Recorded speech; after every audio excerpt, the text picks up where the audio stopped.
Setelah dengan mudah melewati audit, Luming mendapat batu siying besar, yang digunakan untuk mencatat kredit.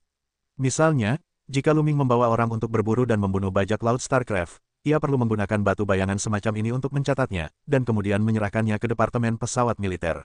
Setelah verifikasi, kredit yang sesuai akan diberikan. Itu sama dengan berburu orang barbar. Berapa banyak kredit, semua bergantung pada catatan batu siying semacam ini, bukan palsu.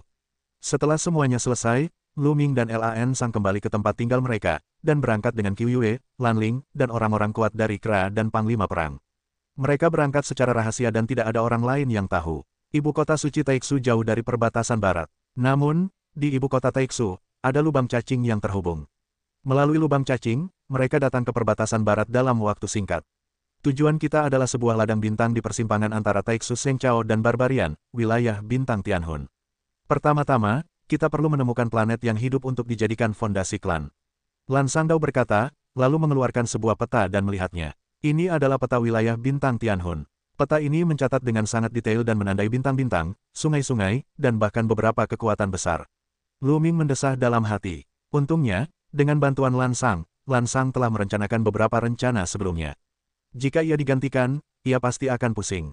Kemudian, dengan sedikit sentuhan jari Blue Quotient, salah satu planet melesat dengan cepat. Planet ini, yang disebut bintang Qianlong, dihuni oleh sekelompok bajak laut antar bintang.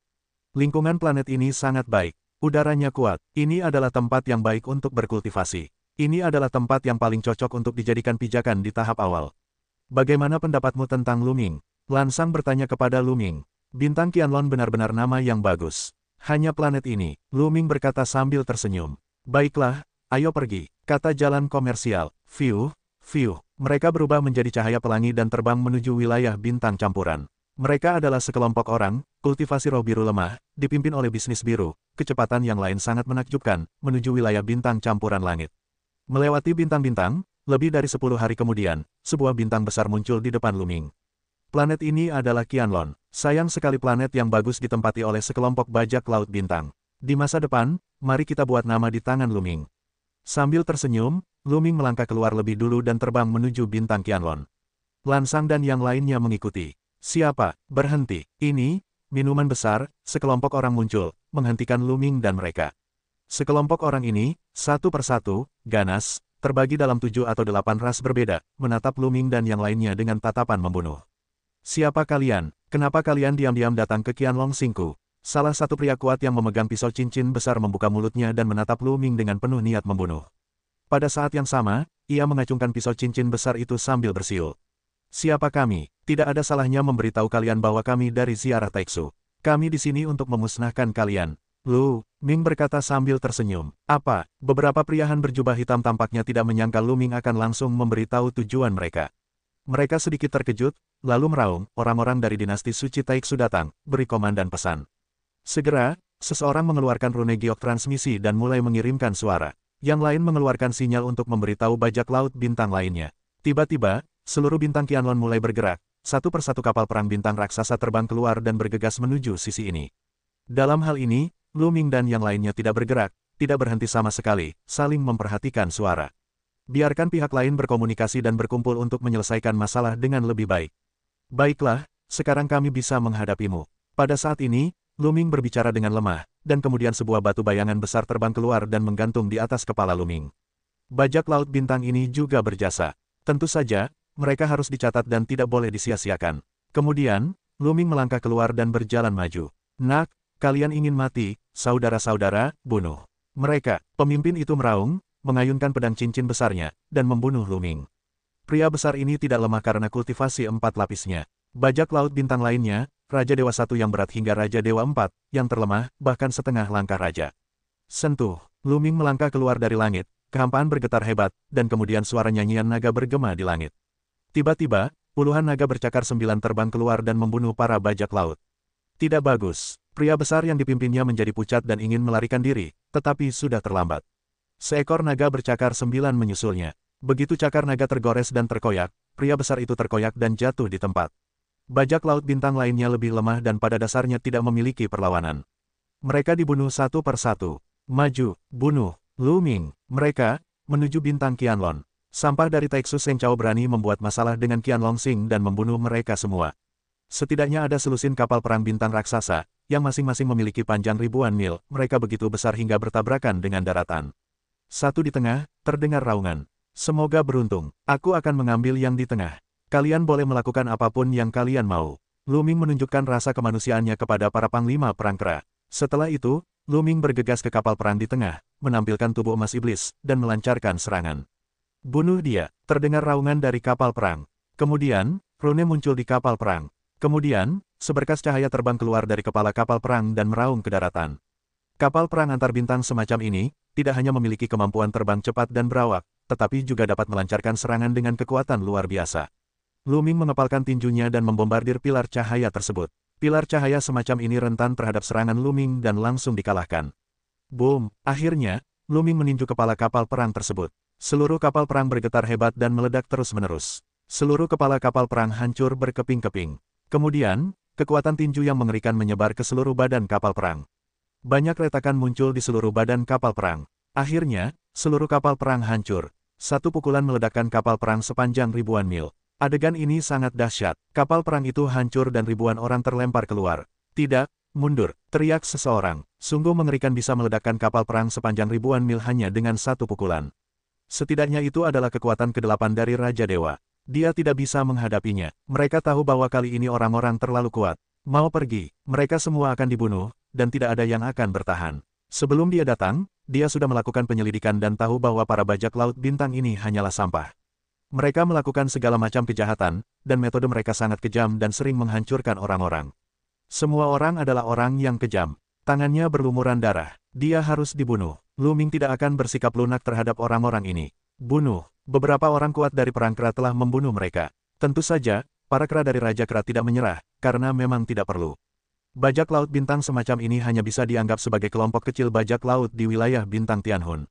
Yang terkuat adalah Shen Wang Liuzong. Tidak perlu dilancarkan oleh orang kuat di kerajaan dewa. Kera manapun dapat dengan mudah ditaklukkan. Bunuh. Beberapa kera telah membunuhnya. Pertempuran itu berlangsung tanpa ketegangan. Tak lama kemudian, hampir semua bajak laut bintang musnah. Lu Ming mencatat semuanya dengan batu siing. Kemudian, para panglima perang kera besar menjelajahi seluruh planet dan menyingkirkan semua bajak laut bintang di atasnya. Setelah membersihkan planet, mereka memilih tempat yang lebih baik untuk membangun kota. Dengan prestasi mereka membangun kota-kota yang sungguh berlebihan. Tak lama kemudian, sebuah kota besar muncul di antara langit dan bumi. Setelah kota itu dibangun, para pedagang biru mulai membangun barisan di sekitar kota. Segala macam formasi pertahanan, formasi serangan, dan sebagainya. Kedepannya, tempat ini akan menjadi fondasi mereka, jadi kita harus menatanya dengan baik. Beberapa bulan kemudian, baik di dalam maupun di luar kota, sebuah formasi baru telah rampung. Lu Ming dan mereka bertanggung jawab atas formasi tersebut. Setelah itu, Lan Sang mulai menyusun formasi bintang besar di sekitar planet. Ini adalah proyek besar yang tidak dapat diselesaikan dalam waktu 1,5 menit. Di sisi lain, Lu Ming mulai mempertimbangkan masalah pengembangan. Kini, mereka telah merebut sebuah planet, dan dengan pijakan yang kokoh, mereka dapat secara resmi mendirikan akademi militer. Namun, pertama-tama, mereka perlu melapor ke Departemen Pesawat Militer, baru kemudian pemerintahan dapat secara resmi dibentuk untuk merekrut orang-orang kuat untuk bergabung dan mengembangkan kekuatan. Setelah itu, Lu Ming mengirim seorang ahli dari klan perang kera Ming untuk melapor kembali ke ibu kota suci Taixu dengan perintah untuk membuka sebuah rumah besar. Dalam sebulan, prajurit kera kembali. Semuanya telah selesai. Namun, Lu Ming belum berencana merekrut untuk sementara waktu. Mari kita tunggu hingga situasi stabil. Lu Ming sekarang sedang memikirkan cara mengumpulkan lebih banyak kredit dan meningkatkan rumah klan. Hanya saja, meskipun rumah prajurit mulai merekrut orang, tidak akan ada ahli yang datang untuk berlindung di dalamnya. Merekrut beberapa orang dengan tingkat kultivasi rendah pun tidak ada gunanya. Selain itu, pedagang biru juga menyarankan agar kita menunggu beberapa waktu untuk merekrut orang.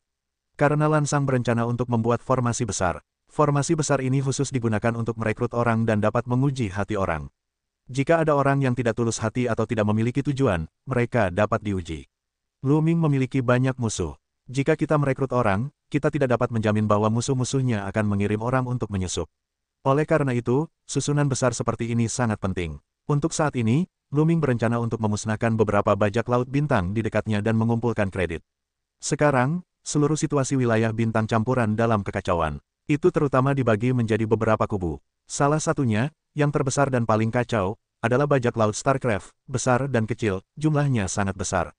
Yang lainnya adalah yang dari Taixu Sengchao. Lu Ming bukan satu-satunya yang memilih untuk mendirikan keluarga di sini. Untuk waktu yang lama, ada banyak siswa kerajaan yang telah pergi ke Imperial Chollege untuk waktu yang lama. Kekuatan ketiga adalah orang barbar. Orang barbar, Taiksu Senchao, bajak laut Starcraft, saling serang, dapat dikatakan berantakan. Intinya adalah adanya hubungan persaingan antar prefektur di Taiksu Senchao. Saling serang dan adu domba juga merupakan hal yang umum. Lu Ming menyusun rencana, lalu meninggalkan bintang Qianlong bersama beberapa prajurit kera dan menuju ke barat. Tak jauh dari mereka, sekelompok bajak laut bintang yang cukup tangguh berkumpul. Kekuatan kelompok bajak laut bintang ini jauh lebih kuat daripada kelompok yang pernah mereka hancurkan bersama Lu Ming. Jika mereka berhasil dibasmi, mereka bisa mendapatkan banyak pujian. Beberapa hari kemudian, Lu Ming dan mereka tiba di sebuah galaksi. Dari kejauhan, di dekat galaksi, terlihat kapal perang bintang raksasa yang terbang dan berpatroli. Seluruh galaksi bagaikan tong yang dibuat oleh kelompok bajak laut bintang ini. Boom! Tiba-tiba, dari arah lain, terdengar suara gemuruh yang dahsyat. Lu Ming dan yang lainnya sedikit terkejut. Mereka belum bergerak. Bagaimana mungkin ada pergerakan ke arah itu? Saat berikutnya, Lu Ming menyadari bahwa itu adalah serangan dari pihak lain. Apakah mereka dari klan lain? Pikir Lu Ming. Di wilayah bintang Tianhun, terdapat banyak peziarah suci Taiksu yang mendirikan keluarga mereka di sini. Tentu saja, beberapa orang menatap para bajak laut ini, mencoba membunuh mereka dan mendapatkan pengakuan. Ada serangan. Tiba-tiba, para bajak laut bintang meraung, dan berita itu dengan cepat menyebar ke inti galaksi. Setelah beberapa menit, di inti bintang, terdapat pelangi di atas, para bajak laut bintang yang kuat, menuju ke arah itu untuk membunuh. Ayo masuk juga, Lu Ming memerintahkan para panglima perang kera untuk dibawa. Mereka berangkat, membuka tubuh mereka, dan bergegas ke arah ini. Itu juga, begitu mereka mendekati tepi galaksi, para bajak laut galaksi yang berpatroli di sini menemukan mereka. Saat mereka hendak mengaum, seorang prajurit kera melangkah keluar dan melancarkan serangan. Klan perang kera Ming ini adalah salah satu yang terkuat di kerajaan surgawi yang dibawa oleh Lu Ming. Betapa kuatnya mereka, tinjunya yang membesar dengan cepat menutupi satu sisi langit berbintang, dan seluruh kehampaan meledak dengan dahsyat. Boom! Bajak laut bintang di depan mereka, termasuk kapal perang yang berpatroli di sisi lain, langsung meledak dan berubah menjadi debu, bahkan beritanya pun tidak tersiar tepat waktu. Bunuh! Lu Ming dan yang lainnya menyerbu masuk dan langsung menghabisi inti galaksi. Inti galaksi, sebuah planet yang dekat dengan bintang pusat, memiliki aura kehidupan yang kuat. Tak perlu dikatakan lagi, inilah sarang kelompok bajak laut antar bintang ini. Lu Ming dan timnya menghabisi mereka dengan sangat cepat, langsung menuju inti planet. Setelah menyerbu ke sini, mereka tidak berhenti sama sekali. Para ahli dari klan perang kera langsung membunuh mereka. Setiap kali melihat bajak laut, mereka akan menyerang tanpa ampun. Lu Ming mengangkat batu siing, merekam semua ini. Serangan musuh. Ahli dari planet itu menemukan Lu Ming dan yang lainnya. Banyak sekali sosok bergegas keluar dari gedung. Namun, begitu mereka keluar, mereka diserang dan dibunuh oleh para panglima perang kera dan dibantai tanpa ampun. Sampah dari dinasti suci Taiksu, kau ingin mati. Tiba-tiba, raungan amarah terdengar, dan dari kedalaman planet, tercium aura teror. Puncak Raja Dewa, kelompok bajak laut bintang ini, ternyata memiliki keberadaan Puncak Raja Dewa. Lu Ming sedikit terkejut, tetapi itu sedikit mengejutkannya. Saat berikutnya, sesosok besar bergegas keluar, ini adalah klan beruang besar, bertubuh besar, memegang tomahawk, dan bermata dingin. Dia adalah pemimpin kelompok bajak laut bintang ini, seorang dewa tingkat atas. Mati untukku, pemimpin klan beruang peledak minum banyak dan menebasnya dengan kapak. Kaulah yang mati. Prajurit kera di kerajaan Tuan bergerak dan mengepalkan tinjunya. Para panglima perang kera dari kerajaan Senjun mengepalkan tinju mereka dan melesat keluar dari kehampaan. Tekanan tinju yang dahsyat langsung menyelimuti pemimpin bajak laut itu. Dewa, Raja Dewa, pemimpin bajak laut itu meraung ngeri, tetapi sesaat kemudian, tubuhnya langsung meledak dan berubah menjadi abu. Di hadapan Raja Dewa, Puncak Raja Dewa, ia terbunuh dalam hitungan detik. Lari, banyak bajak laut melihat pemimpin bajak laut itu terbunuh dalam hitungan detik. Rao, orang-orang ini putus asa, saat itu juga hampir mati ketakutan, berbalik untuk lari. Tetapi bagaimana orang-orang ini bisa lolos dari tangan para kera? Banyak panglima perang kera membunuh mereka. Dengan setiap gerakan, sejumlah besar bajak laut Starcraft terbunuh. Lu Ming merekam mereka sepenuhnya dengan batu siing. Batu siing jenis ini dimurnikan secara khusus oleh Departemen Pesawat Militer. Batu ini sangat ajaib dan bahkan dapat membedakan tingkat kultivasi. Namun, mereka yang direkam oleh batu siing dapat mengidentifikasi pencapaian mereka. Ini juga untuk kenyamanan pencatatan prestasi. Semakin kuat musuh yang Anda bunuh, semakin banyak poin yang akan Anda dapatkan. Tak lama kemudian, para bajak laut bintang di planet ini hampir terbunuh, hanya menyisakan 2 atau 3 anak kucing dan anak anjing. Mereka melarikan diri dengan tergesa-gesa, dan Lu Ming tidak mempedulikannya. Setelah menyimpan semua cincin penyimpanan para bajak laut bintang ini, mereka pergi ke sarang lama para bajak laut bintang dan menemukan banyak harta karun. Berbagai macam bahan pemurnian, bahan alkimia, dan berbagai tingkat artefak, menumpuk seperti gunung, Luming dengan kasar mengumpulkan semuanya. Kedepannya, seiring bertambahnya jumlah orang, semua ini akan berguna. Setelah membersihkan semua harta karun dan memastikan tidak ada yang tersisa, mereka mundur. Di arah luar galaksi, kami masih bertarung satu sama lain. Ayo pergi dan lihat. Lu Mingdao, bersama prajurit kera, terbang ke arah itu. Ketika mereka mendekati medan perang, mereka mendapati bahwa teriakan pembunuhan telah melemah. Para bajak laut Starcraft dikalahkan, sejumlah besar bajak laut bintang terbunuh, dan beberapa yang tersisa melarikan diri dengan tergesa-gesa. Kemudian, sekelompok orang terbunuh dengan tergesa-gesa. Ketika mereka melihat Luming, mereka langsung menyerbu. Jumlah mereka sangat banyak, puluhan ribu. Namun, Luming dan timnya hanya sekitar 100 orang, dan selisihnya terlalu besar. Bajak laut bintang, bunuh mereka. Di depan, seorang pemuda berjubah kuning, yang tampak berusia kurang dari 30 tahun, memberi perintah. Luming terdiam. Beraninya orang-orang ini menganggap mereka sebagai bajak laut bintang. Fiuh. Dalam sekejap, setidaknya ada ratusan serangan terhadap Luming. Mereka menyerang dengan kekuatan yang luar biasa. Raung. Seorang prajurit kera berteriak dan mengeluarkan perisai besar untuk menangkis serangan. Alasan utamanya adalah Luming tidak memberi perintah untuk menyerang. Jika tidak, para panglima perang kera tidak hanya akan bertahan, tetapi juga melawan. Tunggu sebentar, kalian dari Taiksu Sengchao, kami juga dari Taiksu Sengchao. Seru Luming, dan suaranya menggema di antara penonton. Berhenti. Ketika Luming mendengar bahwa mereka adalah orang-orang Taiksu Sengchao, pemuda itu melambaikan tangannya, dan mereka berhenti untuk menyerang. Apakah kalian dari Taiksu Sengchao? Pemuda itu menatap mereka. Ya, kami dari rumah prajurit Taiksu Sengchao. Batu siing ini bisa digunakan sebagai bukti. Luming berkata. Pemuda itu memutar matanya 2 kali ke sekeliling batu bayangan di atas kepala Luming, dan jelas mempercayai kata-kata Luming. Ternyata itu dari rumah prajurit lain. Jadi kalian baru saja menghancurkan sarang kelompok bajak laut bintang ini. Tanya pemuda itu tentang jubah kuning. Ya, sarang bajak laut telah hancur. Kami di sini untuk mendukungmu. Kata Luming. Hahaha, datang dan dukung kami. Konyol sekali, kalian. Di samping pemuda berjubah kuning, seorang pria besar tertawa terbahak-bahak, penuh penghinaan. Yang lain tertawa. Baiklah, ketika pemuda berjubah kuning mengangkat tangan, orang-orang itu berhenti tertawa. Karena kau telah menghancurkan sarang bajak laut Starcraft, semua harta karun di sarang bajak laut Starcraft seharusnya berada di tanganmu. Berikan semuanya, dan aku bisa membiarkanmu pergi dengan selamat. Kata pemuda berjubah kuning. Petik 2 petik 2. Luming sedikit terdiam. Bagaimana kau bisa terlihat begitu percaya diri? Kami telah menghancurkan sarang bajak laut Starcraft. Harta karun bajak laut adalah rampasan kami. Mengapa kami harus memberikannya padamu? Luming benar-benar terdiam. Kau menghancurkannya. Benar-benar tak tahu malu. Jika kami belum berhasil melumpuhkan kekuatan utama bajak laut Starcraft tadi, bagaimana kau bisa memiliki kesempatan untuk menghancurkan sarang bajak laut Starcraft? Petik 2. Di ujung lubang, aku tidak mengejarmu untuk merampokku. Aku sudah menjadi jaring satu pihak, tapi juga ingin menguasai harta karun bajak laut Starcraft. Sungguh fantastis. Kalau kau tidak menyerahkannya hari ini, jangan pergi. Kata pemuda berjubah kuning dingin. Luming benar-benar terdiam dan hampir tertawa. Petik 2. Orang ini, aku sangat percaya diri. Luming menatapnya dan menyadari bahwa di ujung jurang, pemuda berjubah kuning itu adalah yang paling kuat, dan dia juga Raja Dewa 8. Di mana kekuatan utama bajak laut Starcraft yang bertarung dengan mereka sebelumnya. Di sarang lama bajak laut bintang, terdapat puncak Raja Dewa. Jika Luming tidak segera menyerbu dan menghabisi Raja Dewa tertinggi bajak laut bintang, ketika pemuda berjubah kuning menyerbu, bahkan jika seluruh pasukan tidak hancur, mereka akan menderita kerugian besar. Luminglah yang menyelamatkan mereka, tetapi di mata pemuda berjubah kuning, Luminglah yang memanfaatkan kesempatan itu. Aku tidak punya waktu untuk bicara denganmu. Ayo pergi. Luming terlalu malas untuk berbicara omong kosong dengan pihak lain, jadi dia berbalik dan pergi. Mau pergi? Jika kalian tidak menyerahkan harta karun hari ini, jangan coba-coba pergi. Hancurkan mereka. Siapapun yang melawan akan dibunuh.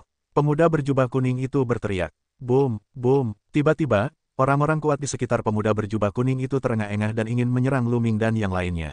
Mencari kematian. Beberapa kera dan panglima perang meraung, mata mereka dipenuhi dengan niat membunuh yang dingin, melangkah keluar, dan aura kemarahan membubung ke langit. Para kera dan panglima perang ini semuanya adalah 8 dewa. Adapun klan perang kera di kerajaan Senjun dan para prajurit kera di puncak alam Senwang, mereka tetap berada di sisi Luming dan bahkan tak bernapas. Dalam pandangan mereka, pemuda berjubah kuning, meskipun jumlahnya banyak, rentan terhadap satu pukulan. Hentikan, Tuan, tunggu sebentar. Saat itu, seorang lelaki tua di samping pemuda berjubah kuning itu minum dengan tergesa-gesa dan menghentikan aksi orang-orang itu. Wajah pemuda berjubah kuning itu memancarkan cahaya dingin dan berkata, mengapa berhenti? Meskipun mereka memiliki beberapa dewa dan 8 prajurit, kita memiliki begitu banyak orang, cukup untuk membunuh mereka. Tuan, aku merasa orang-orang ini sangat penting. Mungkin ada yang kuat. Jika kita benar-benar ingin bertarung, bahkan jika kita bisa menang, kita akan kehilangan banyak dan kerugiannya tidak akan sepadan. Orang tua itu berkhotbah kepada pemuda berjubah kuning. Bagaimana dengan itu? Apa kau akan membiarkan mereka pergi seperti ini? Pemuda berjubah kuning itu mengerutkan kening. Dia masih merasa mereka bisa menghadapi Luming dan tidak ingin membiarkan mereka pergi begitu saja.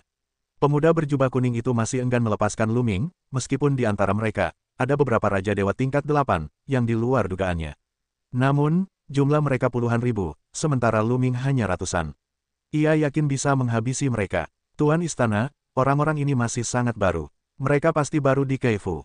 Jangan macam-macam, kita kembali saja dan cari tahu di mana mereka berdiri. Lalu kita bisa membawa orang untuk menghabisi mereka. Pada saat yang sama, kita juga bisa membawa 3 tetua Xuanming. Pria tua itu melanjutkan, 3 tetua Xuanming. Pemuda berjubah kuning itu mengerutkan kening. Sejauh ini, hanya ini jalannya. Aku janjikan syarat mereka untuk sementara waktu, dan biarkan mereka bekerja keras. Dengan bantuan 3 tetua Xuanming, kita bisa memastikan balas dendam hari ini. Pria tua itu menyarankan, bersikaplah bijaksana. Petik 2. Pemuda berjubah kuning itu berpikir sejenak, akhirnya mengangguk dan berkata, baiklah, terserah padamu.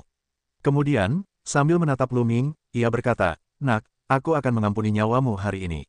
Ayo pergi. Kemudian ia berbalik dan pergi. Puluhan ribu orang mengikuti pemuda berjubah kuning itu dan terbang menuju kejauhan, menghilang di langit berbintang dalam sekejap mata. Bunuh aku. Luming menyentuh hidungnya, tak bisa berkata-kata. Merekalah yang telah menyelamatkan nyawa mereka. Luming berspekulasi bahwa pemuda berjubah kuning itu pastilah sekelompok Tianjiao di halaman suci kerajaan Taixu, atau bahkan lebih awal. Luming terlalu malas untuk memikirkannya, dan membawa orang-orang kembali ke bintang Qianlong. Sebenarnya, Luming menduga bahwa pemuda berjubah kuning itu adalah kebanggaan istana kekaisaran Taixu, peringkat ke-18 dalam terakhir kali tempat suci kerajaan Taixu diadakan.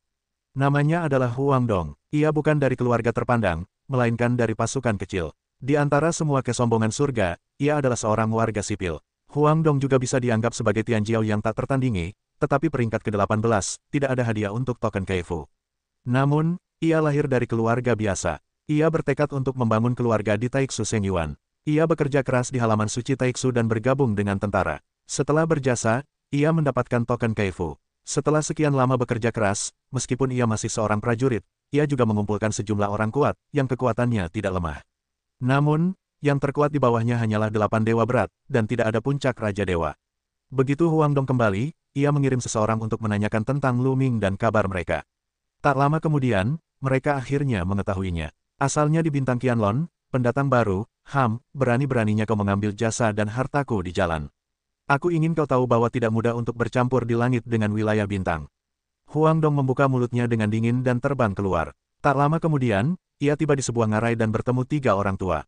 Tuan Huang Dong, bagaimana pendapatmu tentang persyaratan yang kami ajukan? Di antara ketiga orang tua itu, seorang pria tua botak berkata dengan senyum tipis. Di antara membuka dan menutup matanya, ada seberkas cahaya dingin. Ketiga orang tua ini, yang disebut Xuanming Sanlao, sangat kuat di wilayah bintang Tianhun, dan mereka semua mencapai puncak negara Shenwang.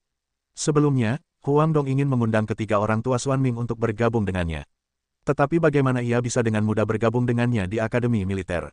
Ia mengundang berkali-kali, dan ketiga orang tua itu akhirnya mengajukan satu syarat.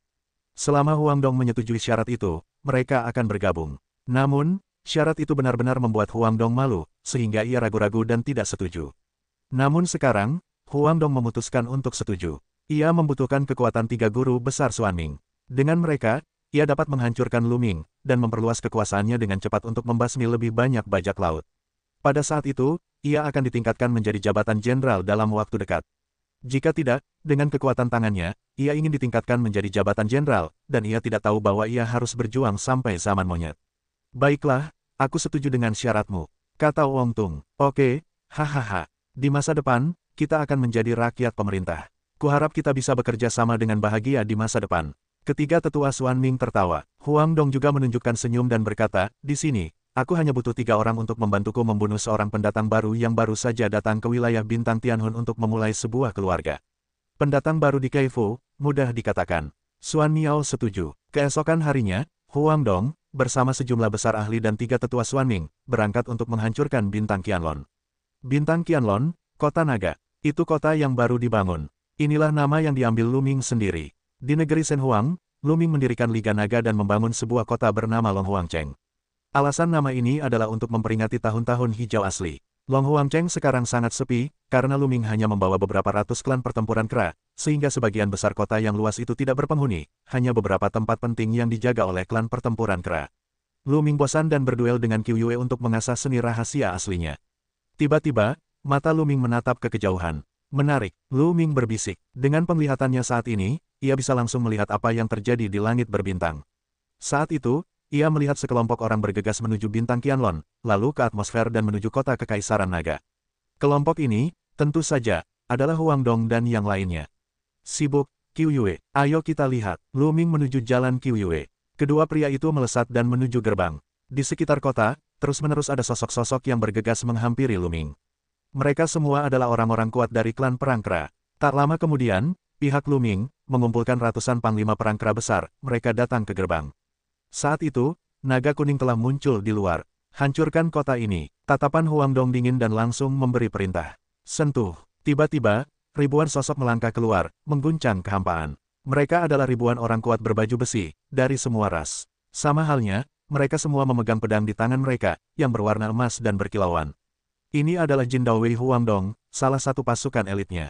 Ayo pergi. Huang Dong memberi perintah. Bunuh. 1000 penjaga pedang emas menenggak, bersamaan dengan pedang emas, menuju kota Kekaisaran Naga. Tiba-tiba, cahaya pedang itu vertikal dan horizontal, dan ribuan rumah dao menebas ke arah kota Kekaisaran Naga. Setiap bilah pedang panjangnya ratusan ribu mil, seolah membelah kota menjadi dua. Mencari kematian. Di tepi Lu Ming, beberapa kera dan panglima perang menenggak minuman dingin dan akan membunuh mereka. Jangan lakukan sekarang. Dengan lambaian tangannya, Lu Ming menghentikan orang kuat dari klan perang kera. Di sekitar Longhuangcheng, terdapat barisan besar yang disusun oleh para pedagang biru. Setelah periode pengaturan ini, barisan besar awalnya telah selesai. Menurut kata-kata pedagang biru, itu sudah cukup untuk memblokir serangan orang kuat dari Senjun. Orang-orang ini ingin menghancurkan kota naga. Terlebih lagi, Lu Ming juga ingin melihat seberapa kuat rumah prajurit di wilayah bintang campuran pada hari ini, sehingga dia dapat mengetahuinya dalam pikirannya. Lu Ming tidak membiarkan para ahli dari klan perang Hades bertarung. Ia ingin melihat seberapa kuat rumah prajurit di wilayah bintang campuran langit itu. Akhirnya, ribuan daumang emas menebas di kota naga di atas. Pada saat ini, di dinding-dinding di sekitar Longhuangcheng, muncul rune yang padat. Rune yang tak terhitung jumlahnya terjalin membentuk barisan besar. Sebuah perisai cahaya transparan menyelimuti seluruh kota Kekaisaran Naga. Boom, boom, hanya raungan memekakkan telinga yang terdengar. Ribuan cahaya pisau menebas perisai cahaya transparan, yang hanya membuat topeng cahaya sedikit bergetar, dan cahaya pisau itu hancur berkeping-keping. Ini pertempuran besar. Wajah Huang Dong sedikit mengeras, lalu ia mendengus dingin, apa kau pikir mengandalkan barisan besar bisa menghentikanku? Kau, ayo pergi. Huang Dong melambaikan tangannya, dan kemudian orang-orang yang lebih kuat melangkah keluar ke dinding. Kali ini, Huang Dong juga membawa lebih dari 10.000 orang, yang semuanya adalah elit di bawah komandonya, dan para ahli berkumpul bersama. Sekarang, dia mengirim 5.000 orang. Hancur, 5.000 orang berteriak, dan pada saat yang sama, kebanyakan dari mereka adalah dewa tingkat tinggi, dan bahkan 1 atau 2% dari mereka adalah penguasa alam dewa. Meskipun wilayah bintang jiwa surgawi sama dengan wilayah Qin Tianxing, wilayah ini juga merupakan medan bintang, tetapi kekuatannya sangat berbeda. Di satu sisi, wilayah-wilayah bintang jiwa surgawi lebih luas daripada wilayah dinasti Qin. Alasan utamanya adalah kondisi kultivasi wilayah bintang jiwa surgawi jauh lebih baik daripada wilayah dinasti Qin. Planet-planet sumber daya di sana sangat melimpah. Para praktisi tidak dapat dipisahkan dari sumber daya. Dengan sumber daya yang melimpah, semakin banyak orang kuat yang dapat dikembangbiakkan secara alami. Wilayah Qin Tianxing adalah yang terkuat, tetapi di wilayah bintang jiwa surgawi, 4 kekuatan utama Shenhuang memiliki banyak keunggulan, yang benar-benar tak tertandingi. Sama seperti Huang Dong, yang hanya rumah seorang prajurit, para ahli alam Shenhuang sangat menakjubkan. Mereka dapat menghancurkan seluruh wilayah bintang langit Chu atau wilayah Qin Tianxing sesuka hati. 5.000 orang, 5.000 serangan, semuanya jatuh di barisan besar di luar kota Kekaisaran Naga. Raungan dahsyat meletus, membangkitkan gelombang yang menjulang tinggi, dan momentum tak berujung berhamburan ke segala arah. Namun, di kota Istana Naga, suasananya tenang dan damai, tanpa gejolak sama sekali. Semua serangan, semuanya terblokir. Ayo lagi, ayo, beberapa orang meraung, 5.000 master, terus menyerang. Namun sesaat kemudian, kota naga masih aman dan tenteram, tetapi 5.000 master itu, lelah dan terengah-engah. Sialan, kalian semua, bersatulah. Aku tak percaya, kalian takkan mampu menghancurkan formasi besar ini. Teriak Huang Dong. Meskipun ia belum menghancurkan garis pertempuran kota Kekaisaran Naga untuk sementara waktu, ia semakin percaya diri. Ia yakin tak banyak orang kuat di sekitar Luming. Kalau tidak, Luming tak akan patuh tinggal di kota dan tak berani keluar. Jika Luming dikelilingi orang-orang kuat yang mengerikan, ia pasti sudah membunuh mereka. Ia pikir Luming takut pada mereka, jadi ia bersembunyi di kota, mengandalkan formasi besar untuk melawan, dan tak berani keluar. Selama ia menghancurkan formasi besar itu, ia bisa membunuh Luming dan mendapatkan harta karun dari kelompok bajak laut bintang, bahkan harta karun Luming. Boom, boom, di pihak Huang Dong, ada kelompok ahli terkuat. Kelompok ahli ini, sekitar 20 orang, semuanya adalah eksistensi Raja Dewa di atas tingkat ke-7. 4 Raja Dewa adalah 8, 17 adalah 7. Ini adalah 80% teratas dari pasukan Huang Dong. Begitu para master ini mencapai langit, seluruh planet bergetar pelan. Serangan itu bagaikan badai, dan mereka dibombardir menuju kota Kekaisaran Naga. Namun, tetap saja sia-sia. Serangan mereka mengenai formasi kota Kekaisaran Naga, yang hanya membuat formasi itu bergetar pelan dan tak tertembus sama sekali. Mereka tidak percaya pada kejahatan dan terus menyerang, tetapi hasilnya tetap sama. Puluhan serangan berturut-turut, kota itu aman dan tenteram. Apakah itu kekuatanmu? Kekuatan ini masih ingin menghancurkanku. Terlalu naif. Jika ada kartu dan tongkat assassin, cepat gunakan. Aku tidak punya banyak waktu untuk menghabiskan waktu bersamamu di sini. Luming berbicara lirih, dan suaranya yang penuh penghinaan terdengar jauh. Anak itu, setelah mendengar ini, Huang Dong sangat marah. 3. Terima kasih. Kemudian, Huang Dong mengepalkan tinjunya ke arah 3 tetua di sekitarnya. Ketiga tetua ini adalah 3 tetua Xuanming. Berikan pada kami. Tetua tertua dari 3 tetua Xuanming, pria tua botak itu, berbicara, dan tampak sangat percaya diri. Kemudian mereka terbang keluar dan tiba di atas kota. Boom, mereka menghembuskan napas yang mengerikan, suhu rendah yang mengerikan, sehingga suhu antara langit dan bumi turun tajam. Banyak bawahan Huang Dong menggigil, dan tubuh mereka tiba-tiba mundur. Mereka tidak berani tinggal karena takut mati beku. Kemudian, sebuah pedang besar muncul di atas kepala 3 penguasa Xuanming. Pedang besar ini tampaknya terbuat dari es, yang memancarkan hawa dingin yang lebih mengerikan. Pedang itu begitu kuat sehingga setiap pedang besar panjangnya jutaan mil. Raja Dewa Puncak, 3 Raja Dewa Puncak, kekuatan rumah prajurit ini lumayan. Luming tergerak. Cok, pada saat yang sama, ketiga lelaki tua misterius itu berteriak serempak, dan pedang raksasa itu pun terpotong.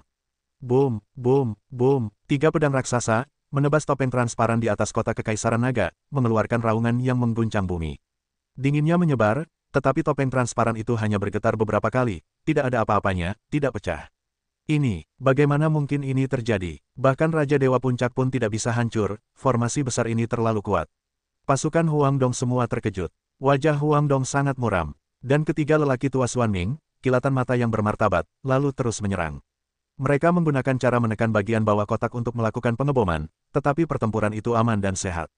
3 Dewa Puncak, apakah ini kartumu? Jika ada yang lebih kuat, gunakan semuanya. Luming terus berbicara.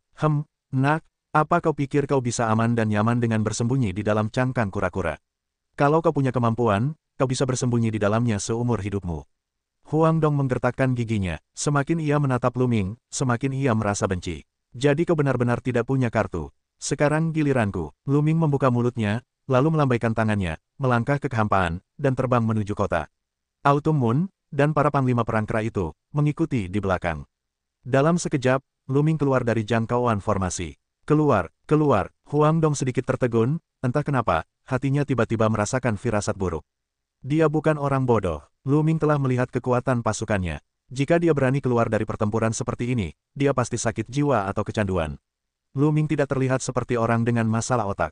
Keluar, baiklah, sekarang matilah untukku. Salah satu dari 3 lelaki tua di Xuanming berteriak dingin. Dia mengambil gambar dengan satu tangan, dan telapak tangan dingin yang besar menekan Luming untuk menghajarnya sampai mati. Berani, dan salah satu dari mereka, yang bertarung di langit, adalah seorang prajurit. Boom, telapak tangan es yang besar langsung retak. Para prajurit kuat dari klan perang Hades terus menyerbu satu sama lain, menerobos udara dengan tinju mereka dan saling membunuh.